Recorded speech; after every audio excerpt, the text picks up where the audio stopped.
Hello everyone, my name's Iman. Welcome back to my YouTube channel. Today we're going to begin a new unit on redox reactions and electrochemistry. In this lecture, we're going to begin with an overview of several important elements and their interesting chemical properties.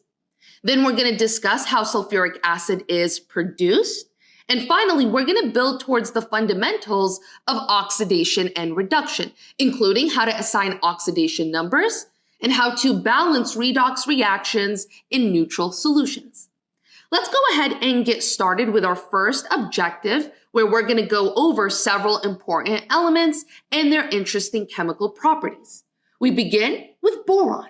Boron is unique because it usually forms only 3 covalent bonds, which means it doesn't always satisfy the octet rule. This behavior makes boron compounds electron deficient, and as a result, boron often forms Lewis acids that can accept electron pairs.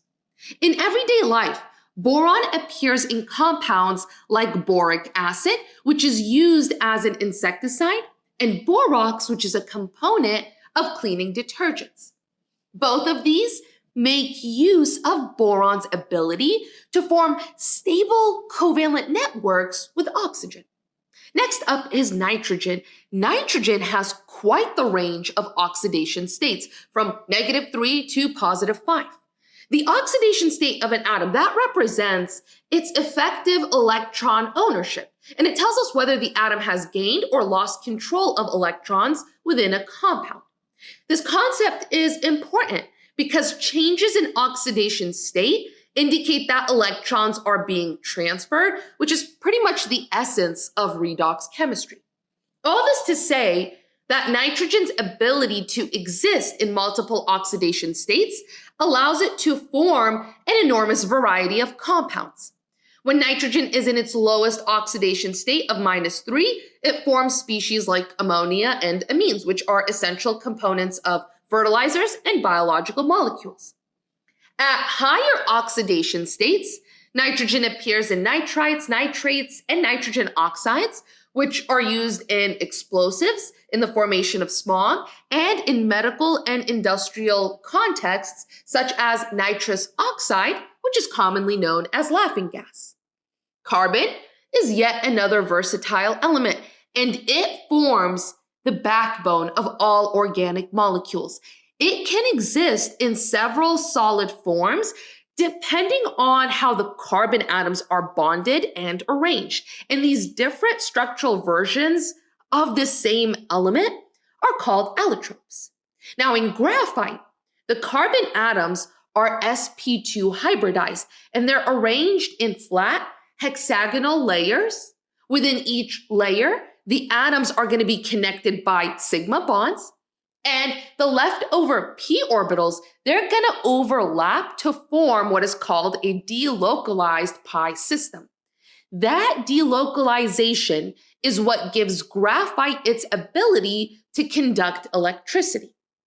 Diamond, on the other hand, is made of carbon atoms that are sp3 hybridized, meaning each atom forms 4 single bonds in a tetrahedral arrangement. That structure creates this rigid 3-dimensional network, which makes diamond extremely hard and transparent. There's also another form called C60. It's made of 60 carbon atoms that are arranged into a hollow sphere, kind of like a soccer ball shape. And this shows just how flexible carbon's bonding can be. Now, outside of these solid forms, carbon also appears in inorganic species like the carbonate ion, CO3 with a 2- charge. Carbonate plays a major role in the carbon cycle, and it connects solid carbonates and atmospheric carbon dioxide through both redox and acid-base chemistry. Phosphorus is another element that plays an important role in both biological systems and in industrial processes. It's going to be found in everyday products like soaps, toothpaste, fertilizers, and pesticides, and it's usually extracted from phosphate rock, which contains calcium phosphate. Now, in living systems, Phosphate groups form the backbone of nucleic acids, such as DNA and RNA. They're also part of adenosine triphosphate, or ATP, which serves as the main energy currency of the cell. Now, when too many phosphate compounds make their way into lakes or rivers, they can actually disrupt the natural balance of those ecosystems. So to help prevent that, phosphates are often limited or banned in certain household detergents. Now let's talk about the halogens. This group includes fluorine, chlorine, bromine, and iodine. These elements, they're known for having small atomic radii, high ionization energies, and very high electronegativity. Because of these properties, they tend to gain one electron to complete their valence shell, and they ultimately form -1 ions called halide ions. Fluoride, for example, replaces hydroxide ions in tooth enamel to produce a harder and more decay-resistant mineral layer. This is why fluoride is added to toothpaste. As for chlorine, it's going to be produced industrially as chlorine gas. It's a strong oxidizing agent, and it's also widely used in disinfection and sanitation. It plays a major role in water treatment to eliminate bacteria. And then on top of that, it's also used to manufacture polyvinyl chloride, or PVC, which is the plastic that's used to make pipes and tubing. Both fluorine and chlorine show how powerful halogens are when it comes to gaining electrons and how that reactivity translates into major applications. Finally, the noble gases form a unique group of elements that are known for being chemically inert. This behavior comes from their completely filled electron shells, and that gives them a very stable electron configuration.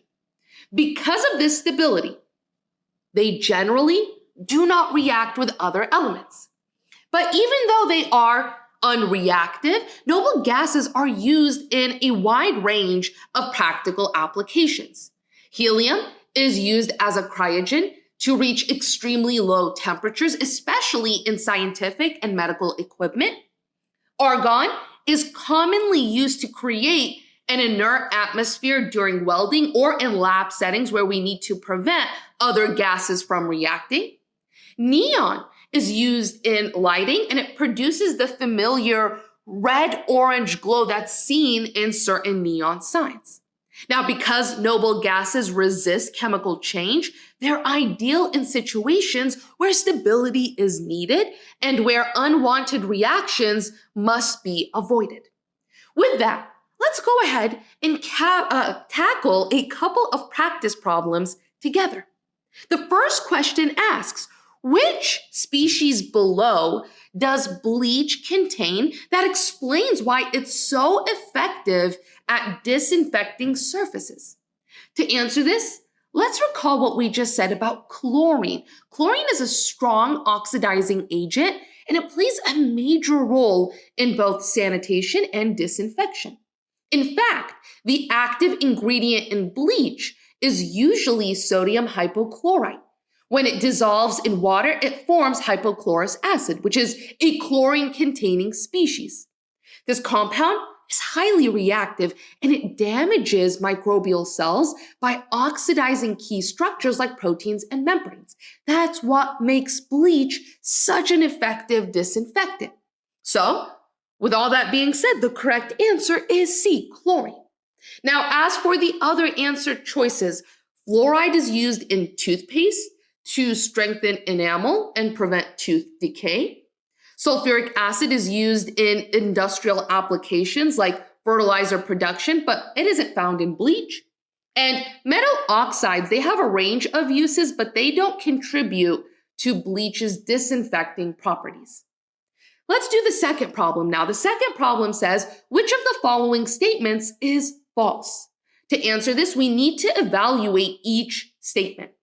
A says, nitrogen is used in many fertilizers. That's true. Fertilizers often contain nitrogen compounds like ammonium nitrate or urea because plants need nitrogen to grow and build proteins. B says argon is used as a cryogen. This is also very much true. Argon is often used to create an inert atmosphere in lab or welding settings, and it can be also used as a cryogenic coolant. C says phosphorus is found in many explosives. This is the false one. Phosphorus is used in fertilizers and detergents, but it isn't a main ingredient in modern explosives. Most explosives actually rely on nitrogen compounds because breaking nitrogen bonds releases a lot of energy when nitrogen gas forms. So in fact, the correct answer here is C, but we're still going to look at D. D says carbon has several allotropes. That is true. Carbon can exist as graphite, diamond, C60, and there's actually many more, each with their own unique bonding and structure. So once again, the correct answer is C because it's the only false statement in this set. Now let's move into a different topic and really talk about sulfuric acid. This is one of the most important and widely used chemicals in the world. In fact, sulfuric acid holds the title of the most manufactured chemical globally. Now, about half of the sulfuric acid that's produced each year is then used in what's called the wet method. This process helps extract phosphate from naturally occurring phosphate rocks. The phosphate that's released is then used in fertilizer production, which means sulfuric acid plays a major role in supporting agriculture and global food supply. Now, aside from being a strong acid, sulfuric acid also has two other important chemical properties. It's a strong oxidizing agent, and it's a strong dehydrating agent.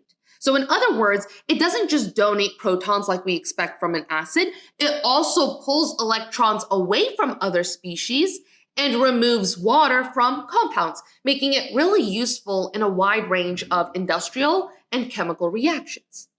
Then to understand where sulfuric acid comes from, we're going to look at how it's made. And here we're going to talk about the Claus process and the contact process. The Claus process is a two-step oxidation sequence that starts with hydrogen sulfide, H2S, which is commonly found as a contaminant in natural gas like methane. In the Claus process, hydrogen sulfide is oxidized to produce elemental sulfur.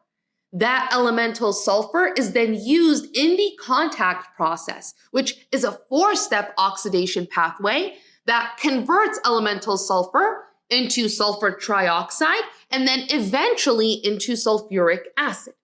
So the full production pathway involves taking hydrogen sulfide, oxidizing it to sulfur, then further oxidizing it to sulfur trioxide, and then finally converting that into sulfuric acid using water.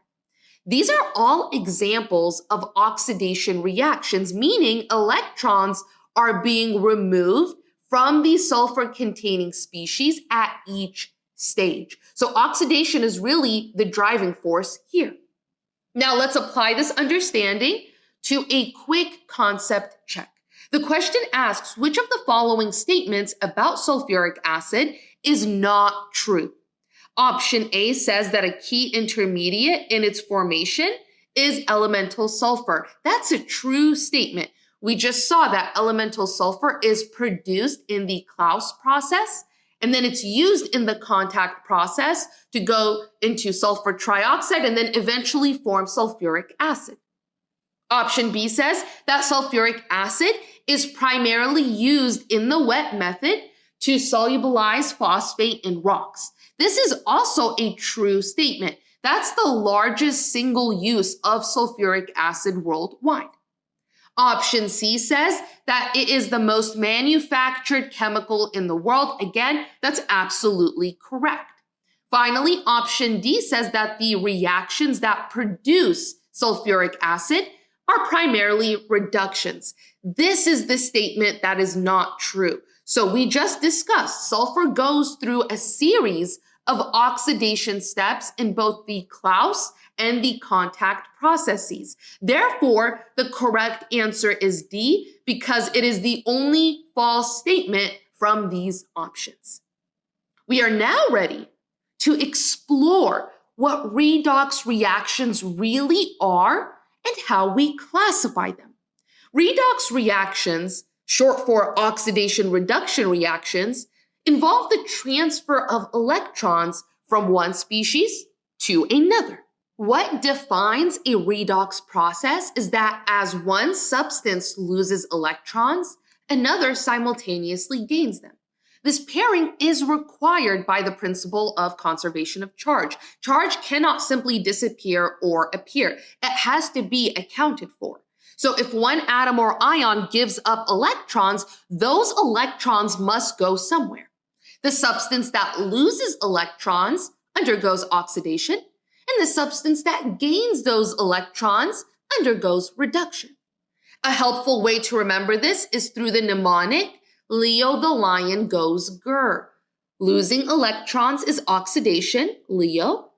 Gaining electrons is reduction, grr.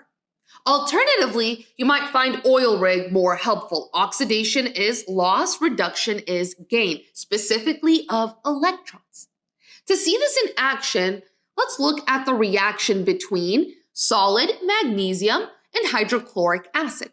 The balanced equation for this reaction is magnesium plus 2 moles of hydrochloric acid yields magnesium chloride and hydrogen gas. When this reaction takes place, magnesium metal is going to react vigorously, and you can actually see bubbles of hydrogen gas forming. At the atomic level, each magnesium atom loses 2 electrons to form magnesium ions. That process is called oxidation because electrons are being lost. Meanwhile, the hydrogen ions from hydrochloric acid, they gain those electrons to form hydrogen gas. That is reduction. So this reaction is a clear example of oxidation and reduction happening together. The magnesium is oxidized and the hydrogen ions are reduced.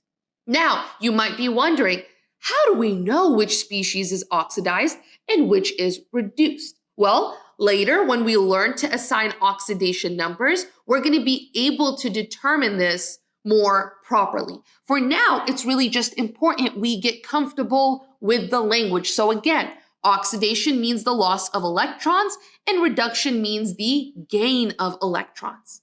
These two processes always occur together, and that's going to lead us to 2 more important terms, oxidizing agents and reducing agents. An oxidizing agent is a chemical species that causes another species to be oxidized. It does this by gaining electrons itself, which means the oxidizing agent is reduced during the process. On the other hand, a reducing agent is a species that causes another to be reduced. It donates electrons and it itself oxidized in the process. So put simply, the oxidizing agent is the species that gains electrons and becomes reduced, while the reducing agent is the species that loses electrons and becomes oxidized. These 2 roles always come in pairs. Every oxidation requires a reduction, and every reducing agent needs an oxidizing agent. Now that we understand the overall idea of redox reactions, the next step is to develop a systematic way to keep track of where electrons are going. And this is where oxidation numbers come in. An oxidation number is essentially a bookkeeping tool that helps us assign hypothetical charges to atoms in a compound as if every bond were purely ionic.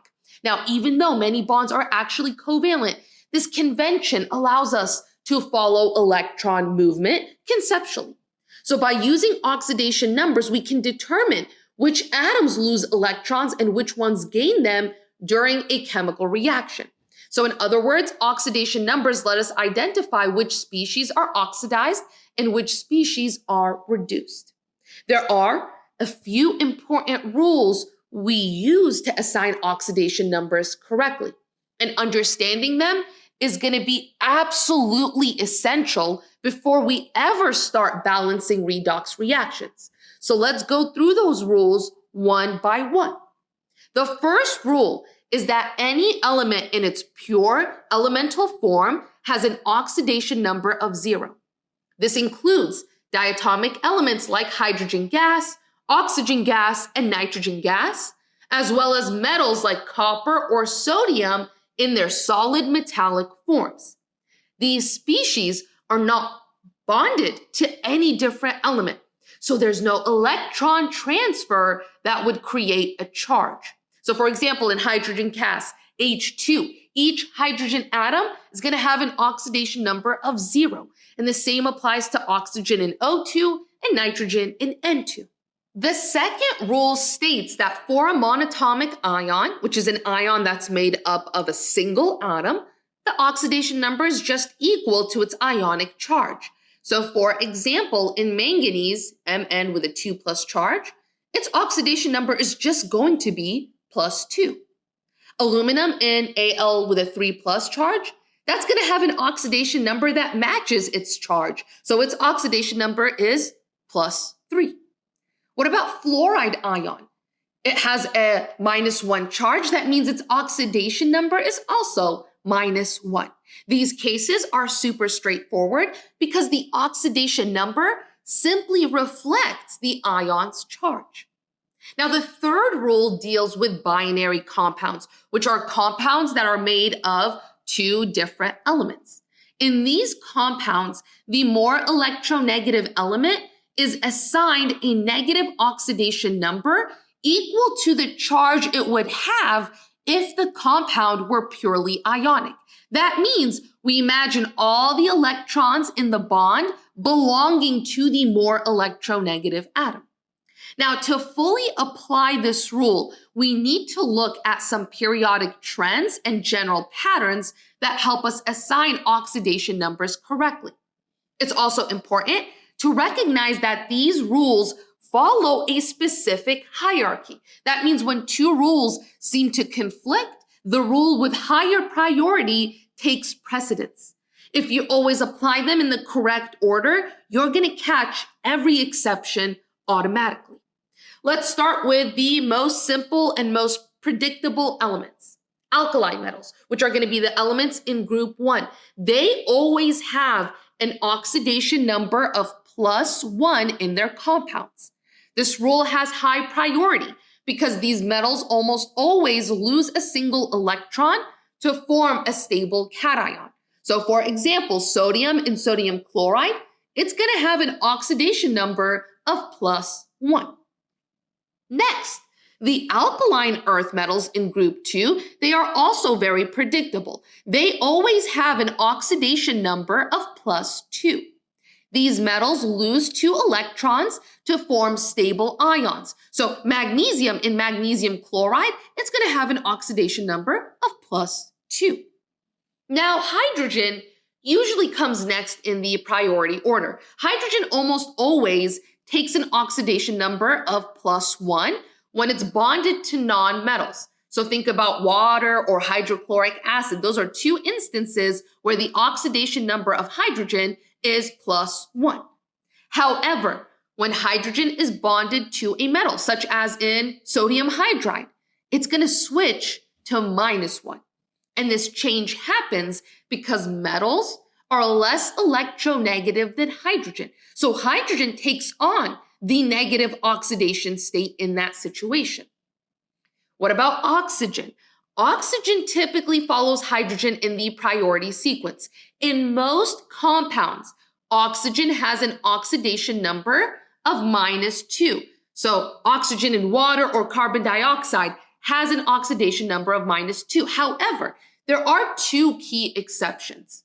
In peroxides, such as hydrogen peroxide, H2O2, oxygen has an oxidation number of -1 because of the oxygen-oxygen bond. And then in something like oxygen difluoride, where fluorine is more electronegative, oxygen will actually take on a positive oxidation number of +2. Now, this brings us to the halogens, which are found in group 17. Halogens usually have an oxidation number of -1 in their compounds. However, if they're bonded to a more electronegative element, most commonly oxygen or fluorine, which is, by the way, the most electronegative, the halogen's oxidation number becomes positive instead. So let me give you an example. In hydrochloric acid, chlorine is going to have an oxidation number of -1. But then if you look at hypochlorous acid, which is HOCl, chlorine is going to have an oxidation number of +1 because it's bonded to oxygen, which outranks it in electronegativity and in rule priority. So if we were to summarize the general priority order for assigning oxidation numbers, it would be something like this. First, free elements are always 0. Second, monatomic ions equal their ionic charge. 3, group 1 elements are always +1. Fourth, group 2 elements are always +2. Fifth, hydrogen is +1, except when it's bonded to metals. Sixth, oxygen is -2, except in peroxides or when it's bonded to fluorine. And finally, halogens are -1, except when bonded to oxygen or another halogen that is more electronegative. In addition, by keeping these rules in mind, we're going to be able to work backwards to figure out the oxidation number for things like transition metals and other elements that we did not cover explicitly. And you're going to see this in action when we tackle our practice problems in this lecture and in future lectures. Now let's go back to that third rule. Let's apply it to a few examples. In sodium chloride, chlorine is more electronegative, so we assign chlorine a value of -1, all right, leaving sodium as +1. In magnesium oxide, oxygen takes an oxidation number of -2, magnesium is +2. And with that in mind, we can move into our last and final rule. The fourth rule really ties everything together. It states that the sum of oxidation numbers in a compound or ion, that has to equal the overall charge of that species. So for a neutral compound, that total must be 0. So for sodium chloride, we know sodium gets a +1 oxidation number, chlorine gets a -1 oxidation number. Notice how the sum of +1 and -1 equals 0, which is exactly what you want for sodium chloride, which is a neutral ionic compound. Now for ions, the total must equal the ion's charge. Let's take those rules. Let's apply them to a couple of examples. Let's start here. Lithium oxide. Lithium is an alkali metal. So each lithium has an oxidation number of +1. Since there are 2 lithium atoms in lithium oxide, that's going to give a total of +2. Oxygen is -2, and that means that the total charge adds up to 0, which satisfies the rule for a neutral compound. Let's look at sodium hydride next, NaH. Sodium's an alkali metal. It has an oxidation number of +1. Hydrogen here is going to have a charge of -1. The sum is 0, which is exactly what we want for this neutral compound. Next, we have hydrogen peroxide, H2O2. Each hydrogen has an oxidation number of +1. Since there's 2 here, that gives us a total of +2. To make the molecule neutral, the 2 oxygens must balance with a total of -2. So each oxygen here is going to have an oxidation number of -1. This is a classic example of a peroxide exception. Then there's methane, CH4. Hydrogen has an oxidation number of +1, and there's 4 hydrogens total here. So that contributes a total of +4. Therefore, carbon has to have an oxidation number of -4 to keep the molecule neutral. Finally, in nitrate, NO3 with a -1 charge, oxygen here is going to have an oxidation number of -2. And there are 3 oxygens total here. So the total value is going to be -6. Then we have to think about the overall charge of this ion. The overall charge of the ion is -1. So nitrogen has to have an oxidation number of +5 to balance it. In this way, we have -6 plus 5. That gives us a -1 answer, which matches exactly with this ion's charge. Let's keep this up. Let's do more practice problems on this next page. This problem says, in the reaction below, what has been reduced and what is the change in oxidation number? So what we have here is 2 permanganate ions. They react with 16 hydrogen ions and 10 iodide ions to form 2 manganese 2 ions, 8 water molecules, and 5 molecules of iodine gas. The first thing we do is we want to assign oxidation numbers to every element involved so that we can track which species are gaining or losing electrons. Now, in the permanganate ion, MnO4 with a -1 charge, each oxygen here is going to have a -2 oxidation number. And there's a total of 4 oxygens. So -2 times 4 gives us a total of -8. Now, the ion's overall charge is -1. So manganese must have an oxidation number of +7 to balance that. Now, let's look at manganese 2 ion on the product side. Manganese here has an oxidation number of +2. It matches the charge of that ion. So that means manganese has gone from +7 down to +2 when we compare where it appears in the reactants and where it appears in the products. That means it has been reduced and it has gained 5 electrons. Now let's look at iodine. On the left side, iodine is written as I with a -1 charge. It's going to have an oxidation number that matches the charge, so -1. Then if we look on the right side, the product side, we have I2, which is a neutral diatomic molecule. So each iodine atom has an oxidation number of 0. That tells us iodine went from -1 on the reactant side to 0 in its product form. It lost electrons, so it has been oxidized. Next, let's check oxygen and hydrogen. In permanganate, oxygen has an oxidation number of -2, and in the products, oxygen is still -2 in water. That means oxygen's oxidation number doesn't change.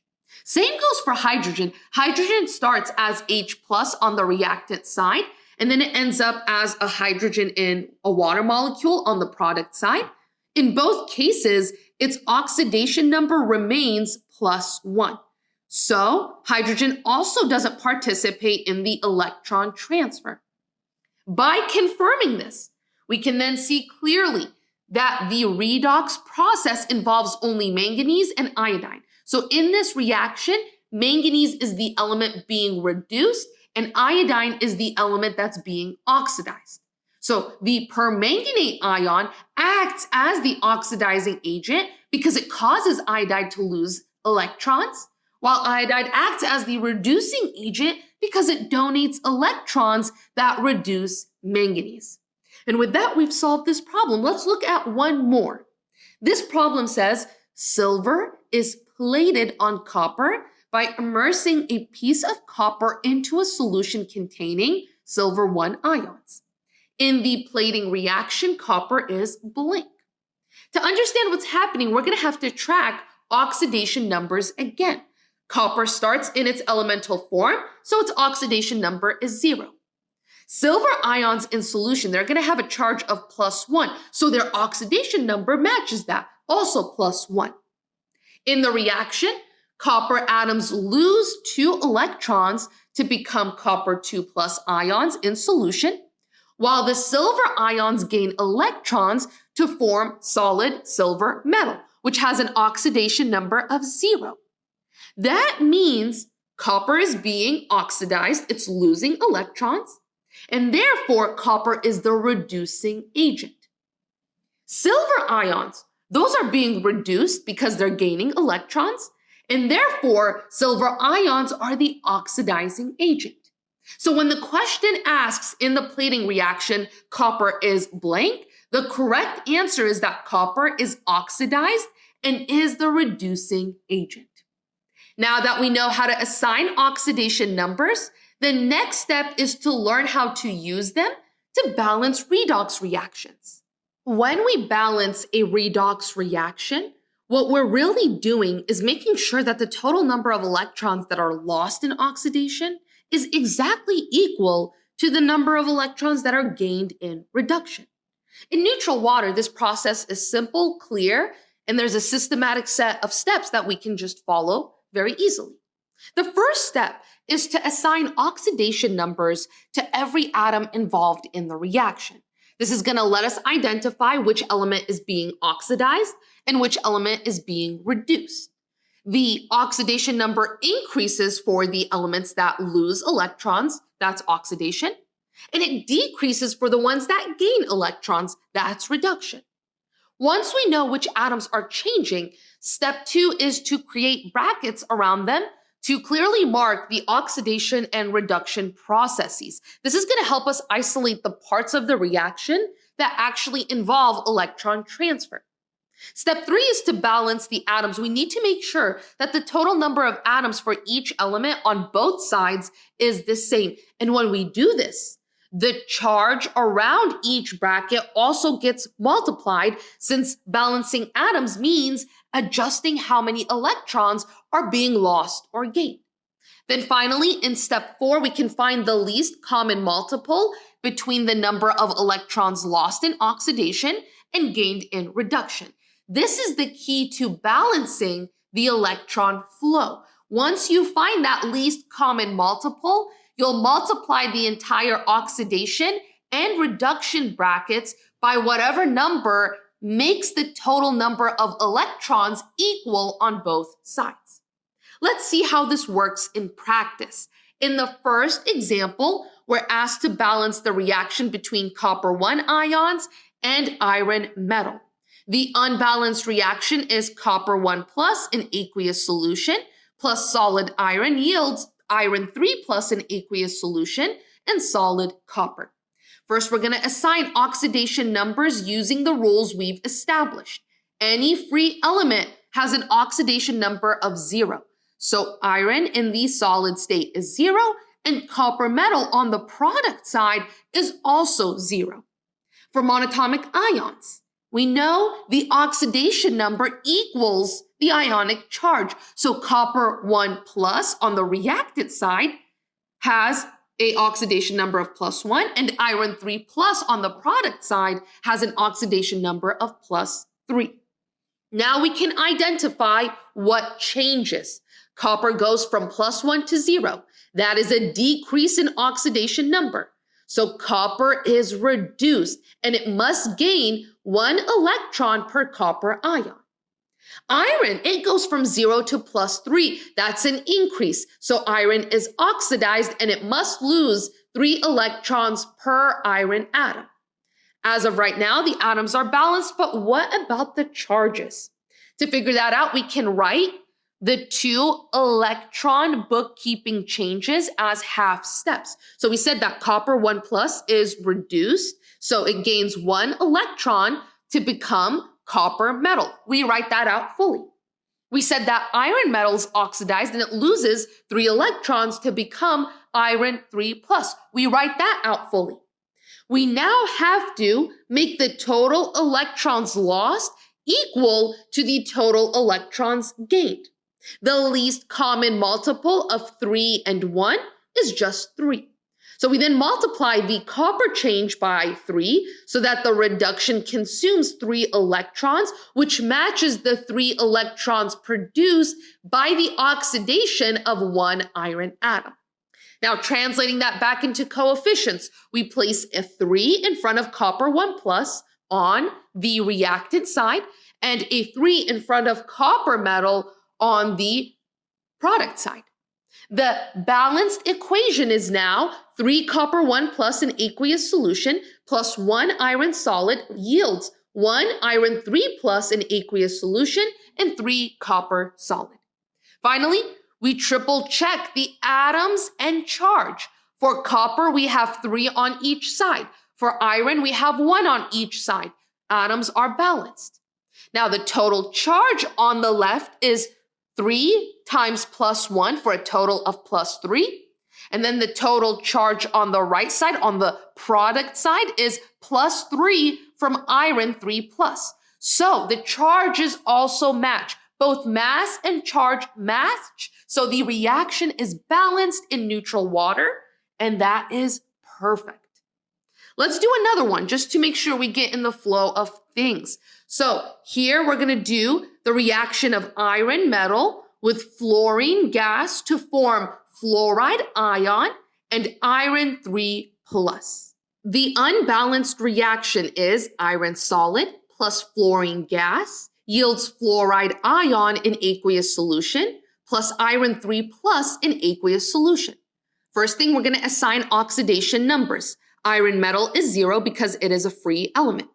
Fluorine in F2 is also 0 because it is the elemental form. On the product side, fluoride is a monatomic ion with a charge of -1, so its oxidation number is -1. For iron 3 plus, it has an oxidation number of +3. Next, we identify the changes. Iron goes from 0 to +3, so iron is oxidized and it loses 3 electrons per iron atom. Fluorine goes from 0 to -1, so fluorine is reduced. Because fluorine gas contains 2 fluorine atoms, 1 molecule of F2 gains 2 electrons in total to become 2 fluoride ions. We can quickly account for that by adding a 2 here, and we got to remember about this 2 when we write out the electrons. So now the atoms are balanced, but what about the charge? So to figure that out, we can then write the electron changes as half reactions. Iron is oxidized, so it goes to iron 3 plus 3 electrons. Fluorine gas plus 2 electrons goes to 2 fluoride ions because it is reduced. We must now make the total electrons lost equal to the total electrons gained. The least common multiple of 3 and 2 is 6. So we multiply the iron change by 2 and the fluorine change by 3. That means 2 iron atoms together lose 6 electrons, and 3 molecules of fluorine gas together gain 6 electrons to become 6 fluoride ions. We convert that back into coefficients in the equation. So I'm going to put a 2 in front of iron solid, a 3 in front of fluorine gas, a 6 in front of fluoride ion, and a 2 in front of iron 3 plus. So the balanced reaction is 2 iron solid plus 3 fluorine gas yields 6 fluoride ions in aqueous solution plus 2 iron 3 plus in aqueous solution. Finally, we got to verify atoms and charge. We're going to start with atoms first. For iron, we have 2 on each side. That's fantastic. For fluorine, we have 2 on the reactant side. We have 3 times 2, which is equal to 6 on the reactant side. And then we have 6 fluoride ions on the right. Okay, that's perfect. 6 on the reactant side, 6 on the product side. Fluorine is balanced. So atoms is good. What about charge? The left side is neutral because we only have elements. The right side, it has 6 times -1 from the fluoride ions. And then it has 2 times +3 from the iron 3 plus. So this is -6 plus 6, which sums to 0. That is fantastic. Both the atoms and the charge are balanced. So the equation is perfect. It's balanced in neutral water. And with that, we have completed this lecture. In the next video, we're going to extend the same logic to reactions in acidic and in basic media. I hope this helps. Please let me know if you have any questions, comments, concerns down below. Other than that, good luck, happy studying, and have a beautiful, beautiful day.